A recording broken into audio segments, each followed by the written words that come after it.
এখন প্রতিপক্ষের উপরে হামলা করছে না?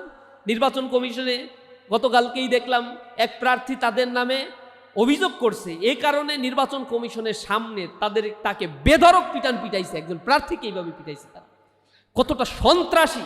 কতটা সন্ত্রাসী চেহারা তারা এখন ধারণ করেছে।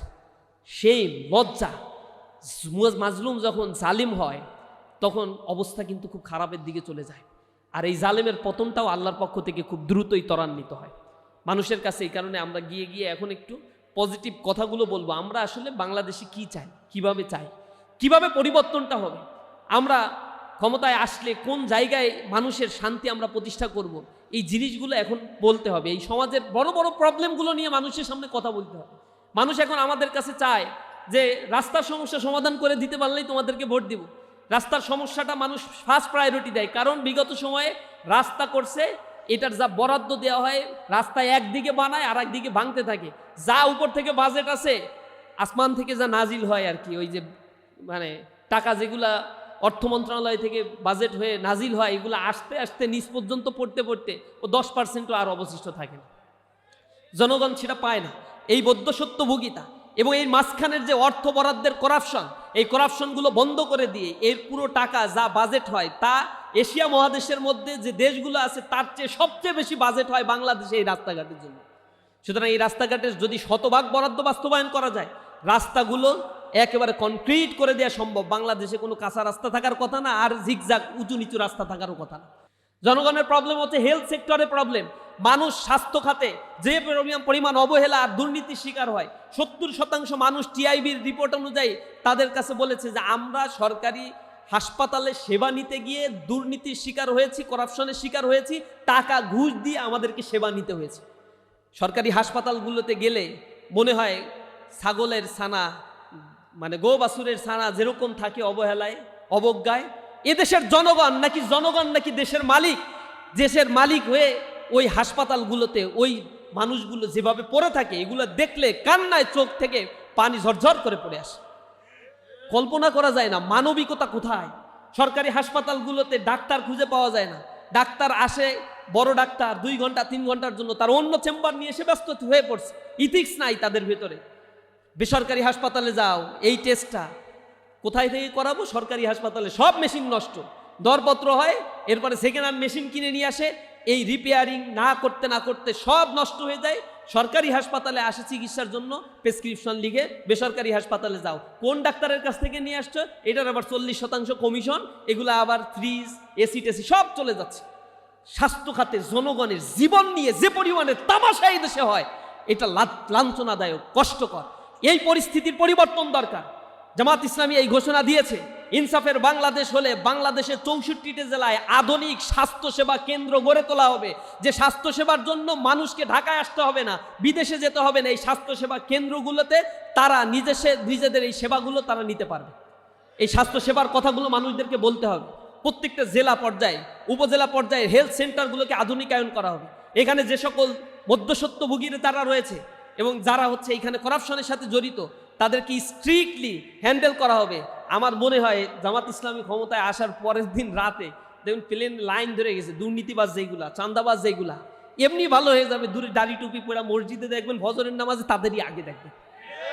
জামাতের কথা শোনার পরে এমনি হাঁটু কাঁপাকাঁপি শুরু হয়ে যাবে, আর ঘুষ টুস এক রাতেই বন্ধ। এটা ভয় পাবে তারা।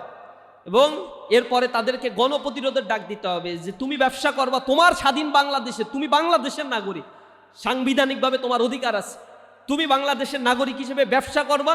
তোমার কাছ থেকে 1 পয়সা চাঁদাবাজরা যদি নেয়, কমিউনিটি গড়ে তুলে তাদেরকে পিটায় পুলিশের হাতে ধরাই দেবে। দেখবেন জনগণ কারওয়ান বাজারে যেরকম ধোলাই দিছে, পুরো বাংলাদেশে এরকম গণধোলাই কর্মসূচি চলবে, তখন চাঁদাবাজদের বিরুদ্ধে এলাকায় টিকতে পারবে না। চাঁদাবাজ মুক্ত বাংলাদেশ একদিনে গড়ে তোলা সম্ভব হবে ইনশাআল্লাহ। মানুষ যায় ব্যাংকগুলোতে, লোন পায় না, তেলো মাথায় তেল দেওয়া হয়। ব্যাংকিং লোনগুলো যারা উদ্যোক্তা হতে চায়, তরুণ উদ্যোক্তাদের ব্যাংকিং লোন বিনা সুদে বিনা শর্তে এখানে ব্যাংকিং লোন দেওয়া হবে। সাথে সাথে সরকারের পক্ষ থেকে কারিগরি প্রশিক্ষণেরও ব্যবস্থা করা হবে। তাহলে ইয়ত এম্পাওয়ারমেন্ট তৈরি হবে। শিক্ষা ব্যবস্থা হযবরল অবস্থা, কারিগরি শিক্ষায় যুব শ্রেণীকে যদি শিক্ষিত করা যায়, তাহলে 6,20,00,000 মানুষ যে পভার্টির সীমার নিচে বসবাস করছে, আর 30% মানুষ এখন বাংলাদেশে চরম দারিদ্র সীমার নিচে বসবাস করছে। এই চরম দারিদ্র সীমার নিচ থেকে মানুষকে উঠাতে গেলে তাদেরকে এম্পাওয়ার্ড করতে হবে। এই এম্পাওয়ারমেন্টের জন্য তাদেরকে টেকনিক্যাল ট্রেনিংগুলো এক্সিলারেট করে দিতে হবে, এবং সেই ট্রেনিংয়ের জন্য জামাত ইসলামী কমিটেড। আমিরে জামাত বলেছে তাদের ইশতেহারে এটা ঘোষণা দেবে যে এই ট্রেনিং ইনস্টিটিউটগুলোকে শতভাগ ফাংশনাল করা হবে, দক্ষ ট্রেনার এখানে নিয়োগ দেওয়া হবে, এবং ট্রেনিংয়ের জন্য যত প্রকার ইকুইপমেন্ট দরকার তার জন্য ইয়ত মিনিস্ট্রিতে যা বরাদ্দ দেওয়া দরকার এলজিআরডি থেকে, মানে ইয়ত মিনিস্ট্রি থেকে সেই বরাদ্দগুলো শতভাগ নিশ্চিত করা হবে, এম্পাওয়ারমেন্ট করা হবে। ইউনিভার্সিটিগুলোকে টেকনিক্যাল হাব তৈরি করে ফেলা হবে, কারিগরি শিক্ষা এবং ল্যাঙ্গুয়েজ শিক্ষা দিয়ে পৃথিবীর বিভিন্ন দেশে যাতে কর্মসংস্থান সৃষ্টি হয়, সে কর্মসংস্থান সৃষ্টির জন্য সরকারি তদারকি থাকবে। বিদেশে যারা যেতে চায় তাদের মধ্যস্বত্বভোগিতার কারণে লক্ষ লক্ষ টাকা অপব্যয় হয়, এরপরে আবার টাকা দিয়ে দালালরা এই টাকাগুলো মেরে দিয়ে চলে যাচ্ছে, পাঠাচ্ছে আনইফিশিয়েন্ট স্কিল লেবারগুলো, সেখানে গিয়ে তারা সাপ্রেসড হচ্ছে, তাদের ভিসা জটিলতা হচ্ছে, পাসপোর্টে প্রবলেম তৈরি হচ্ছে। এই সমস্যাগুলো হবে একেবারে অন টু ওয়ান, অনলাইনের মাধ্যমে আবেদন করবে, কোনো মাঝখান থেকে কোনো মধ্যস্বত্বভোগী বা দালাল থাকতে পারবে না।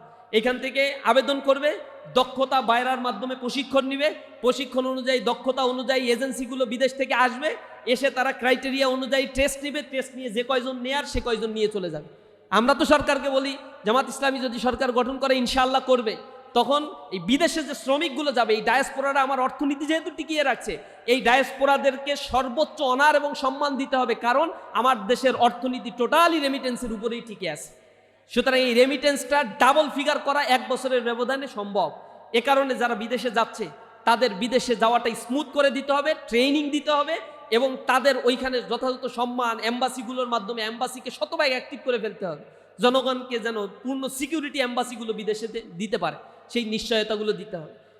এই জায়গাগুলোতে আমরা যখন মানুষের কাছে শিক্ষা, স্বাস্থ্য, দুর্নীতির বিরুদ্ধে আমাদের অবস্থান, এই universal education system, technical education system সবার জন্য, ইন্ডাস্ট্রিগুলো যাতে গ্রো আপ করে সেজন্য তাদের সুব্যবস্থাপনা, বিদেশ থেকে যারা ইনভেস্ট করতে চায় তাদের জন্য যখন ওপেন এক্সেসগুলো করে দেওয়া হবে, এই দেশের অর্থনীতির গ্রোথগুলো সাইমালটেনিয়াসলি একেবারে ড্রামেটিক্যালি বৃদ্ধি পাবে ইনশাআল্লাহ।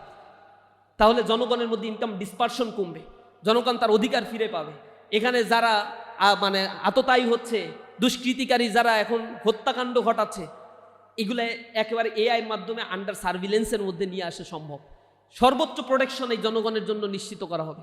সামগ্রিকভাবে আমরা একটা কল্যাণমুখী রাষ্ট্র চাই, যে রাষ্ট্রটা আপনার আমার বসবাসের উপযোগী হবে, আপনার আমার মানবিক মর্যাদাগুলো প্রতিষ্ঠিত হবে, একটা শ্রেণী বেনিয়া শ্রেণী তৈরি হবে না যারা সম্পদকে কুক্ষিগত করে রাখবে। এই কথাগুলো যখন মানুষকে আমরা রোড ম্যাপ সহ বলে দিতে পারবো, এবং একমাত্র বলার সেই সৎসাহস আমাদের আছে যে আমরা দুর্নীতি করি না, আমরা নেপোটিজম করি না, আমরা তোমার সম্পদ লুটপাট করব না, আমরা তোমার সম্পদের শতভাগ নিরাপত্তা দান করব, এই কথাগুলো একমাত্র জামাত ইসলামী ছাত্র শিবিরের সাবেক দায়িত্বশীলগুলো বুক উঁচু করে একমাত্র তারাই বলার সক্ষমতা রাখে।